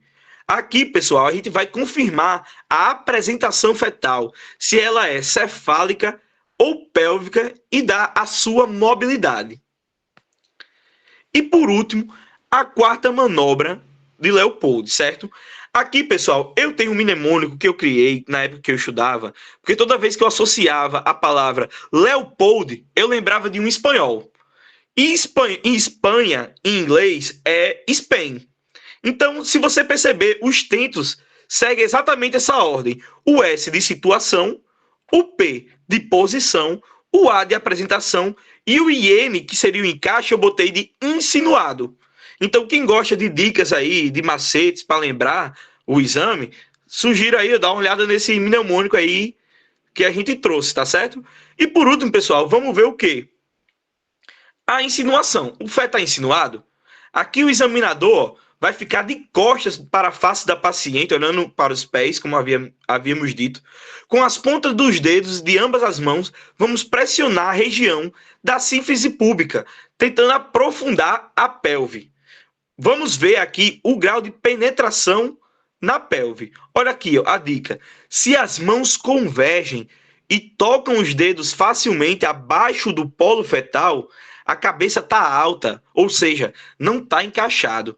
Agora, se as mãos divergem e os dedos se tocam, aí a gente sabe que a cabeça está encaixada, está insinuada. Então, tendo em vista o exame físico obstétrico, vamos voltar. A gente está na consulta, realizou toda a nossa anamnese, fez o exame físico bonitinho, completo. Vamos solicitar o quê? Os exames laboratoriais da nossa paciente. Lembrando, pessoal, sempre pedir uma terceira pessoa do sexo feminino na sala presente, certo? Pedir a permissão da nossa paciente, se lavar, se paramentar, higienizar as mãos. É importante que a cada exame que a gente vai realizar com a nossa paciente, a gente explique para ela o procedimento que vai ser realizado. Se for um toque vaginal, um exame especular, avisar a paciente que pode haver possíveis desconfortos. O INEP cobra isso de vocês. É essencial que vocês tragam essa confiança para dentro da estação, para o instrutor lá, o cara que está avaliando, olhar para vocês e dizer, caramba, esse cara aí, ele sabe do que ele está falando, tá certo? Então vamos lá, exames laboratoriais, o que eu tenho que pedir para aquela gestante que está começando o pré-natal? Aqueles exames, pessoal, que todos nós já sabemos, quem estudou aí, eu sei que aqui o pessoal aprovou na primeira prova, todo mundo tem conhecimento, todo mundo estudou isso aí, ó. Vamos pedir hemograma, glicemia, grupo sanguíneo, fator RH, cumbis indireto, sorologias para HIV, sífilis, hepatite B e C, toxo, rubéola, citomegalovírus, hepatite C, TSH, urina 1, urocultura. Lembrar aqui, ó, os exames do segundo trimestre, hemograma, teste de tolerância oral à glicose, o exame para toxo, refazer o da sífilis, ultrassom morfológica com Doppler. Tudo isso a gente vai avaliar o período da idade gestacional que a nossa paciente se encontra. No terceiro trimestre, hemograma, sorologias completas, urina de novo, urocultura e cultura para estrépito B, entre 35 e 37 semanas. Pontos chaves que eu trouxe aqui, pessoal, para vocês realizarem tranquilamente essa estação. Perdão. Realizar o cadastro da gestante, certo? E preencher o cartão da gestante. Classificar o risco. Diagnosticar, pessoal, se a gestação é de risco habitual, ou baixo risco, ou alto risco. Vacinação, vamos pedir o cartão de vacinação. Se ela não trouxe, vamos refazer as vacinas dela. Orientar sobre a DTPA, hepatite B, influenza, Covid-19 e o VSR. Não vamos esquecer, pessoal. Número de consultas. Aqui, ó, informar que o número adequado de consultas pré-natais é igual ou superior a 6 consultas certo? Preconizado pelo Ministério da Saúde. Periodicidade, pessoal, explicar para a mãe que as consultas são mensais até a 28ª semana, quinzenais entre 28 e 36 e semanais no termo. Aqui, ó, isso aqui é uma habilidade que pode cobrar para o médico lá, do médico saber informar isso para paciente. Quais são os 10 passos para o pré-natal de qualidade na atenção básica? O que a gente sabe? Iniciar o pré-natal até 12 semanas, garantir recursos, exames oportunos, escuta ativa, olha aqui o lado da humanização do médico, permitir que a paciente fale tudo aquilo que ela deseja, ser transparente com ela, garantir o transporte gratuito, se necessário, cuidar do parceiro também, acesso à referência especializada, estimular o parto fisiológico, explicar as vantagens, né, pessoal, do parto normal para aquela gestante, promover visitas prévias ao serviço de parto, conhecimento dos direitos, estabelecer aquele vínculo do médico com a paciente. Lembrar da suplementação, orientar sobre o ferro elementar, ácido fólico e carbonato de cálcio. E as orientações gerais que a gente passa para nossas gestantes. Alimentação, sobre o ganho de peso que ela vai ter, sobre o aleitamento materno exclusivo, sinais de risco, atendimento odontológico e agendamento de consultas para o futuro, para acompanhamento. A abordagem terapêutica, é bom que vocês lembrem, pessoal, às vezes pontua só você falando a medicação, mas para ganhar a pontuação completa é bom que vocês lembrem a dose. Então, a suplementação de ferro elementar, 40 a 60 mg dia ou 200 mg de sulfato ferroso, ácido fólico 0,4 mg dia e carbonato de cálcio 1.250 mg, 2 comprimidos dia a partir da 12ª semana. Aqui eu já havia dito para vocês, informar sobre alimentação e aleitamento materno. E as prevenções e cuidados, atualizar vacinas, acompanhamento pré-natal regular, identificar sinais de risco, aconselhamento sobre hábitos saudáveis para essa gestante, encaminhamento para atendimento odontológico. Pessoal, eu trouxe uma abertura aí de pré-natal, e aí muita gente me perguntou, então eu trouxe só um bem rapidinho aqui, diabetes gestacional para vocês. Vocês podem pegar uma abertura de pré-natal, mas também podem pegar aquela gestante ali no início do seu pré-natal, que já fez as primeiras consultas, e aí ela já tinha feito algum daqueles exames que a gente solicitou. E aí, pessoal, ela vem com um exame alterado, e esse exame é a glicemia. Sinais e sintomas principais da diabetes, todos aqui já sabemos, né? Por mais que a diabetes gestacional, muitas das vezes, ela é assintomática, quando presente os sintomas são sede excessiva, micção frequente, fadiga, visão turva, certo? Infecções frequentes, certo? Fator de risco para candidíase. Critério diagnóstico a gente já sabe, mas na gestante a gente fica de olho nisso aqui, pessoal. Glicemia de jejum alterada. Glicemia de jejum dando igual ou maior que 92 mg/dl e menor que 126 é alterada, pessoal. Paciente que deu glicemia de jejum alterada, ela não necessita, pessoal, fazer o teste de tolerância oral à glicose ali entre 24 e 28 semanas, tá certo?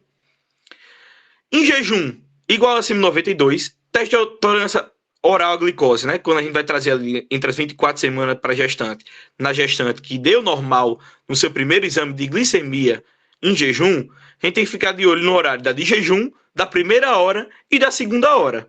Tendo o diagnóstico da diabetes gestacional, quando algum desses valores aí já tiverem alterados.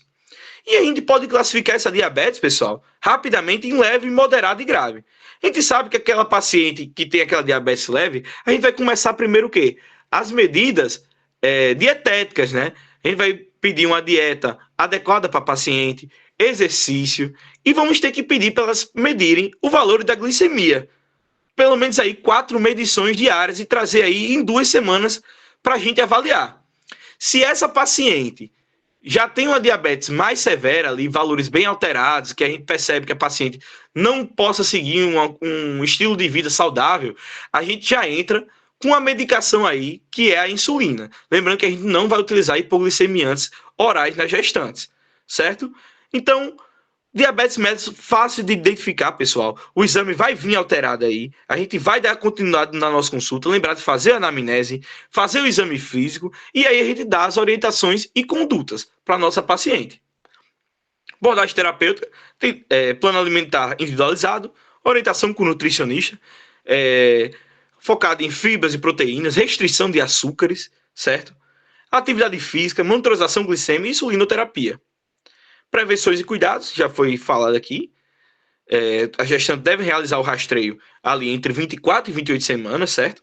E, uma coisa aqui, detalhe, após o término da gestação, realizar também um teste de tolerância oral à glicose, certo? Entre 6 e 12 semanas após o parto, para descartar uma diabetes aí persistente.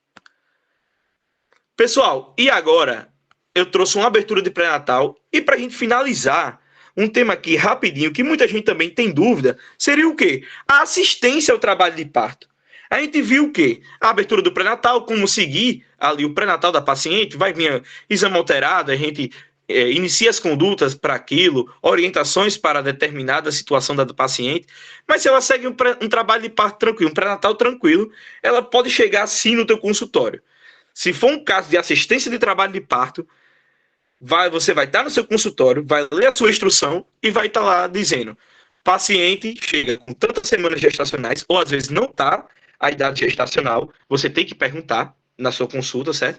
Mas ela vai falar uma dessas 4 perguntas que você tem que fazer para ela. Se ela tem contração, perda de líquido, se a paciente tem sangramento ou se o bebê está se mexendo. Então chegou ali, pessoal, uma paciente com 38, 39 semanas, ela vai chegar dizendo para você o quê? Doutor, tô com muita dor aqui, tô com uma dor na minha barriga, um desconforto, e tô sentindo ela ficar dura. Tá certo? Então você, tem contrações aí. Então aí a gente tem que saber o quê? Primeiramente, faz as 4 perguntas. Se ela falar, é contração, nós temos que caracterizar essa contração. Se ela falou, tenho perda de líquido, nós temos que caracterizar essa perda de líquido. Esse líquido é de que cor? É sangue? Tem algum conteúdo? Ele é fétido? Qual a quantidade? É a primeira vez? Já teve outras vezes? O bebê está se mexendo? Lembrar, pessoal, isso aqui é pergunta clássica. Sempre está lá no teu checklist. Muitas vezes eles pontuam isso. Se o médico pergunta para a mãe se o bebê está se mexendo. Sangramento, se as contrações são efetivas, quantos tempos elas duram, em 10 minutos, quantas contrações eu tive. E lembrar, pessoal, critério de diagnóstico de um trabalho de parto ativo. 3 a 4 contrações rítmicas em 10 minutos, certo? E a dilatação do colo do útero. De 3 aí, a 4 centímetros. A gente sabe que partograma, normalmente em prova teórica, a gente abre ali o partograma com 5 centímetros, né? 3, 4 centímetros. Mas você está diante de uma paciente que está te relatando tudo isso. Tem 3 contrações aí, acima de 40 segundos, com a dilatação de 4. Isso aqui é um parto. Vou ter que realizar o quê? A assistência do trabalho ao parto. Tá certo?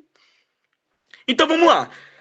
Paciente iniciou ali o trabalho de parto. O que eu vou ter que fazer, pessoal? Depois de fazer a anamnese, o exame físico da paciente ali, eu vou ter que fazer o quê? Internar a paciente. Vou abrir o partograma da paciente aí, 4 centímetros de dilatação. Vou realizar um monitoramento cardíaco fetal. Estimular a ingestão de líquidos e alimentos claros. Encorajar a movimentação em posição vertical. Certo? Ofertar opções para alívio da dor. Aqui é direito da paciente que a gente oferte, mas não a gente não pode obrigar a paciente a utilizar esses métodos, tá certo? Vamos deixar isso bem claro. É a opção dela, mas a gente não pode induzir a gestante a usar essas opções de alívio para a dor. Pessoal, diante do trabalho de parto, a gente tem que saber o quê? As fases do trabalho de parto. Então vamos lembrar das fases do trabalho de parto. Primeira fase, dilatação, certo? Vou trazer aqui, dilatação, expulsão, dequitação e o período de Greenberg, que é a primeira hora após a dequitação. Então vamos começar aqui, pela primeira fase, período da dilatação. Pessoal, aqui, obrigatório abrir o partograma e preencher o partograma na fase ativa. Vamos ficar atentos ao quê? As curvas do nosso partograma. Se tiver uma curva de alerta, a gente observa. Se observar já uma curva de ação, a gente sabe que a gente tem que intervir. Praticar o que aqui? As boas práticas, a humanização. Orientar a paciente que ela tem direito à dieta livre, de preferência líquidos claros, certo? Livre de movimentação e posições verticais. fala que a paciente pode usar aquelas bolas de pilates, posição de cavalinho, acompanhante é de livre escolha, isso é lei federal garantida à gestante. Ela tem direito a escolher, às vezes está na sua estação lá, um espaço aberto para perguntas, ou às vezes um técnico de enfermagem que está presente, ou um enfermeiro, olha para você e fala: doutor, a paciente tem algumas dúvidas, e algumas das dúvidas são exatamente essas perguntas. São orientações, é o que a gente chama de checklist bônus. São perguntas aí dadas para vocês na hora que vocês perguntam se a paciente tem alguma dúvida, tá certo? A ausculta intermitente, a cada 30 minutos a gente auscultar, no caso de baixo risco, claro, senão a gente já começa a fazer de 15 ou senão de 5 em 5 minutos. O que não fazer de rotina nesse momento? Tricotomia, nem enema, nem amniotomia. E ocitacina, claro, sem indicação. Segundo período expulsivo. Aqui, ó, entender o movimento e identificar o erro, pessoal. Definição, aqui a gente sabe que começa o período da dilatação total, deu 10 centímetros até o nascimento do feto. A ausculta aqui, ó, a cada 5 minutos. Mecanismo de parto, crucial. Descida e rotação interna. Desprendimento da cabeça. Rotação externa do feto. A cabeça roda sozinha e volta a se aliar com o ombro. Aqui, ó, pessoal, que a gente já começa a perceber possíveis problemas na nossa estação, que eu vou trazer aqui um exemplo para vocês do que pode acontecer. A gente está ali no trabalho de parto normal e a gente pode estar diante aí o quê? De uma distócia de ombro, tá certo? Assistência na hora do período expulsivo, protração perineal, manobra de Rittinger, certo? Episiotomia apenas se necessária. A gente vai trazer aqui uma situação que a gente vai considerar a episiotomia. Vocês vão ver em seguida. Terceiro período da dequitação. Aqui, ó, o doutor Gustavo trouxe na nossa aula, para quem é aluno da mentoria, uma aula de hemorragia pós-parto, que é praticamente, pessoal, um adendo desse terceiro período aqui. Tá certo? O foco aqui é prevenir hemorragias e infecções, como restos ovulares. Aqui é um manejo ativo, pessoal. A gente tem que fazer a nossa ocitocina aí, 10 unidades intramusculares na gestante após a saída do ombro, tá certo? Tração controlada do cordão, manobra de Jacob Dublin aqui, tá certo? Mais contração suprapúbica. Massagem uterina pós-dequitação. Aqui, ó, saiu a placenta. O que a gente tem que saber, pessoal? Revisão da placenta, passo a passo. Eu tenho que olhar a face materna, lavar e montar os cotilédones. É como se fosse um quebra-cabeça. Na hora que a gente revisa a placenta, se falta algum, a gente tem que ir lá dar uma olhada na curagem, certo? Tem que olhar se tem algum resto lá dentro para a gente fazer essa limpeza, retirar, porque senão pode infeccionar. A gente olha a face fetal da placenta, checa as integridades da membrana, se está tudo certo. A gente olha o cordão umbilical ali do feto, certo? Verifica se tem a presença de 2 artérias e uma veia. Se for artéria única, a gente já sabe que tem que investigar ali um possível problema renal ou cardíaco do bebê, tá certo? Então são detalhes aqui que quem é nosso aluno da mentoria vai lembrar de fazer na hora da prova. Se pedir essa habilidade aí, aluno nosso vai saber fazer isso. Vai saber como conduzir. E o quarto período, que é o período de Greenberg, que é a hora de ouro, né? Aqui a gente vai ficar vigilante na palpação do fundo uterino, certo? A cada 15 minutos na primeira hora. Objetivo aqui, encontrar o globo de segurança de Pinar, o útero duro e contraído. Ficar atento aos sinais de alerta, útero pastoso ou mole aí para uma possível atonia, né? Ou acima da cicatriz umbilical, com sangramento vivo, certo? Iniciar aí, ó, caso esteja diante disso, o protocolo de hemorragia puerperal. Vamos fazer a massagem bimanual e ocitocina extra, tá certo? Prevenção aqui, ó, para paciente, manter a bexiga vazia e a amamentação precoce estimula a ocitocina endógena, ou seja, melhora o quadro que nossa paciente está. Então, tudo isso aqui são orientações que a gente traz para a nossa paciente na hora. Traz para ela os benefícios do parto normal, como menor risco de sangramento, menor risco de infecção, menor risco de inserção baixa de placenta na gestação seguinte, menor risco de desconforto respiratório para o recém-nascido. Isso aí a gente vai trazer na nossa aula de pediatria, a gente sabe ali as doenças que acometem o recém-nascido ali. Menor necessidade de UTI neonatal. E olha só, pessoal, a gente está realizando lá a nossa consulta, o nosso atendimento, estamos diante de um parto. E aí a gente percebe esse sinal aqui, recebe um card na nossa estação com esse sinal aqui. O sinal da tartaruga. A gente já sabe que a gente está diante do quê? De uma distócia de ombro, certo? A gente sabe que é um evento imprevisível, requer diagnóstico rápido e manobras eficazes. Aqui é fundamental a comunicação com a equipe. Então você aqui, pessoal, tem que ter o controle da estação. Você tem que ser um médico da estação que vai controlar ali tudo, tá certo? A sequência de manobras você vai ter que explicar. Então tudo isso aí tem que ser sistematizado e organizado. A gente sabe que a fisiopatologia envolve a desproporção, né, do diâmetro biacromial fetal e o diâmetro pélvico da mãe, fatores como macrosomia, diabetes gestacional, história prévia já de distócia de ombro aumenta o risco, certo? E a gente sabe que é a impactação do ombro que impede a rotação interna normal do feto. Lá na hora da estação, se você observa esse caso, se chega esse caso para você, é bom que você explique. Tá certo? É bom que você tenha o conhecimento da estação. Explique o que é uma distocia de ombro, tá certo? Isso aí conta muito para você como médico, tá certo? Pessoal, estou diante de uma distócia que a gente já sabe. Olhei, identifiquei que é uma distócia de ombro mnemônico alerta. Alerta. Opa, pessoal, estamos diante aqui de uma distócia de ombro.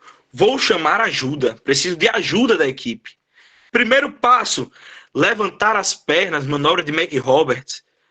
Segundo passo, já meio que em conjunto ali, pressão suprapúbica, manobra de Rubin 1. Aqui a gente pergunta, pessoal. Fez a primeira manobra, McRoberts e Rubin 1. Pergunta para o nosso fiscal ali que está conduzindo a estação. Tem alguma resposta? Desprendeu? Se ele não falar, continua. Ou se não, não, doutor. Considere que ainda segue em distócia. A gente continua. Então vamos considerar agora a possibilidade de episiotomia. Realiza a episiotomia. Tem uma melhora? Às vezes ele pode entregar o card. Se há melhora ou não. Se não houver melhora, continua a realizar a tua conduta. Vou então realizar o que? A manobra de Jacquemier, a retirada do braço posterior. Certo?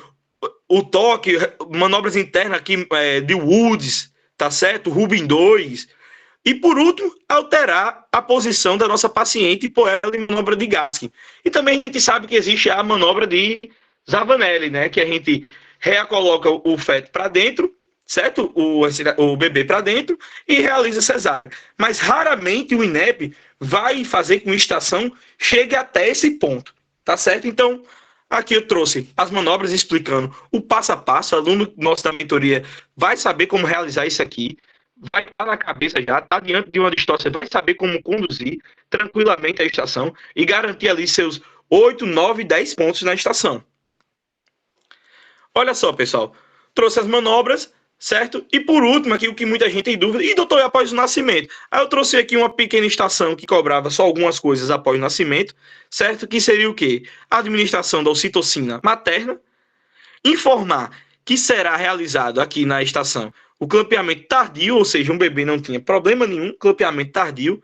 A gente sabe que o clampeamento tardio é uma fonte responsável de reserva de ferro, tanto para o feto quanto para a mãe, tá certo? Então a gente pode informar também sobre a necessidade do clampeamento tardio, o porquê ele é necessário e bom para o bebê, tá certo? Para a mãe. Solicitar já a coleta de sangue do cordão umbilical para realizar a tipagem sanguínea do recém-nascido. Informar o tempo de espera da dequitação placentária, até 30 minutos. Informar que será necessária a realizada a manobra de Jacob-Dublin aí, ó, da tração controlada e rotação do seu próprio eixo da placenta, para tirar ela aí sem nenhum problema, tá certo? Aqui, pessoal, o que poderia acontecer se fosse numa estação de pediatria? Tema que quem for aluno nosso da mentoria também, a gente vai trazer uma reanimação neonatal, porque aqui, ó, teve um clampeamento tardio. Mas se o nosso bebê não corresponde no início ali, não responde aquelas perguntas, chora, tem tônus, a gente sabe que a gente tem que realizar o quê? O clampeamento precoce e levar o quê? Para a mesa de reanimação. Então, aluno nosso vai estudar isso em pediatria com a gente, já é uma continuidade desse tema aí que a gente traz. Aqui na mentoria a gente preza em trazer exatamente esses temas que vão se conectando para poder desenvolver esse raciocínio aí de vocês, terem uma ideia mais fácil de como conduzir as estações. Tá certo? Pessoal, espero que vocês tenham gostado da nossa aula de hoje, certo? Vamos disponibilizar esse material aqui para vocês hoje, tá certo? No nosso grupo gratuito. Pessoal, antes, Google, de terminar, falar para vocês que esse tipo de estação geralmente vai cair como reanimação neonatal, assistência ao parto, hemorragia puerperal, uma distócia de ombro, são estações de habilidades. O INEP gosta bastante de habilidade, tá? Tem gente que acha que o INEP gosta muito de procedimento, mas ele gosta mais de habilidades, tá? Isso a gente vê, palpação de abdômen, de fígado, de baço, tá? A estação de anafilaxia, exame físico da mama, obstétrico, tudo isso ele já cobrou, ele gosta bastante disso. Então, é uma estação que pode vir com certeza, tá? E essas estações de parto, hemorragia puerperal, distócia de ombro, reanimação neonatal, elas começam já como você entra e você lê seu card, é o enfermeiro que fala com você, tá? Já é uma estação que você já começa, igual eu falei, a anamnese é pouco, é rápido e já é direto, tá bom? Então, uma assistência ao parto, pergunta ali quando começou as contrações, teve algum sangramento, perda de líquido, gestação prévia, parto, aborto, e já vai, se você leu lá que solicita exame físico, né, se ele está com esse tipo de dilatação, já vai colocar lucas, se paramenta, claro, vai fazer o quê? Compressa, manobra de Hitchen, né, vai se fazer assistência ao parto, vai segurar a cabeça do bebê para desprender lentamente, vai clampear o cordão umbilical tardiamente, vai fazer essas medidas que o Dr. Gustavo falou, então é isso que vocês têm que fazer, tá? Focar nas medidas principais, uma distócia de ombro, as manobras que vocês têm que realizar ali, Mac Roberts e Rubinho se faz junto, tá? Então o que você vai fazer? Identificou o sinal da tartaruga? Ó, a gente identificou aqui o sinal da tartaruga, indica uma distócia de ombro, avisa a mãe, pede para ela se acalmar, tá? Fala que o ombro do bebê tá preso, você vai iniciar manobras ali para poder retirar. Vai fazer a manobra de Mac Roberts e Rubinho, que é a elevação das pernas sobre o abdômen materno com a ajuda do enfermeiro e a pressão suprapúbica. Solicito reavaliação da paciente, não melhorou? Então eu vou avaliar, considerar uma episiotomia. Solicito reavaliação. Não funcionou? Vou realizar a manobra de Jacquemies, tá? Depois Rubin 2 e Woods. E vai acontecer isso. Tudo vai dar ponto no checklist de vocês, tá bom? Carlos está perguntando se tem plataforma da mentoria com checklist explicando. Carlos, plataforma não tem. A gente tem a mentoria particular, tá? Que ela funciona com aula teórica e tem treinamentos 2 vezes por semana. Nos treinamentos a gente ajusta onde você está errando, a gente vê se é o tempo, a apresentação, os sintomas associados, onde que é a sua dificuldade. É no exame físico, compila, te ensina a fazer o exame físico, conduta. A gente revisa o tema depois, após. É realmente focado no que você está precisando, no que você está falhando, tá? E os checklists a gente tem, como eu mostrei para vocês ali, daquela maneira que a gente envia após as aulas, são os principais checklists, o top 50 temas que o INEP gosta. Então, pegando esses checklists, vocês vão ter temas que vão cair na prova de vocês, tá? Se quiser acompanhamento, contato, a gente ainda está aceitando vaga essa semana. Lembrando que todos os nossos materiais, pessoal, ficam disponíveis no nosso grupo de alunos da nossa mentoria, certo? Esse grupo aqui, qual a gente enviou o link para vocês, é o nosso grupo de acesso gratuito, que eu e o Dr. Gustavo disponibilizamos algumas aulas gratuitas para vocês. Pessoal, saiu o edital, todos que estão aqui é porque aprovaram na primeira fase, certo? E não temos mais tempo a perder. Quem ainda não tem um direcionamento, não começou a treinar, tá perdido, manda uma mensagem aqui pra gente, manda um alô no Instagram, no grupo gratuito, que eu e o Dr. Gustavo vamos ter o maior prazer de te responder, tirar todas as suas dúvidas. E, pessoal, não tem mais tempo para perder. É uma prova cara. É uma prova de R$ 4.000 para a gente ir lá e fazer ela de qualquer jeito. Sem preparo, sem conhecimento. Tá certo? Então, para quem fiquem quer de olho testar, a nisso. gente tem um plano mensal também, que é mais em conta, tá? Você fica um mês ali, tem acesso às aulas anteriores, treina um mês com a gente, aí se você quiser continuar, e quem já quiser acesso completo, tem o plano completo, tá? Perfeito. Essa aula vai ficar Amanhã disponibilizada no YouTube para vai ficar eles. Vamos gravado ter no essa YouTube e aula. avisar vocês, amanhã todo mundo presente, vai ter um aulão também de dicas aí, macete, tá? Só dica, macete, coisa que pode cair na sua estação, como você perguntar por sistemas, ensinamento, dica de como se portar, como solicitar exame físico, tá bom? Então amanhã eu quero todo mundo na aula, vamos para cima desse Revalida, desse NEP, dessa prova, e vamos buscar esse CRM, galera. Fechou? Alguém tem alguma dúvida, alguma pergunta?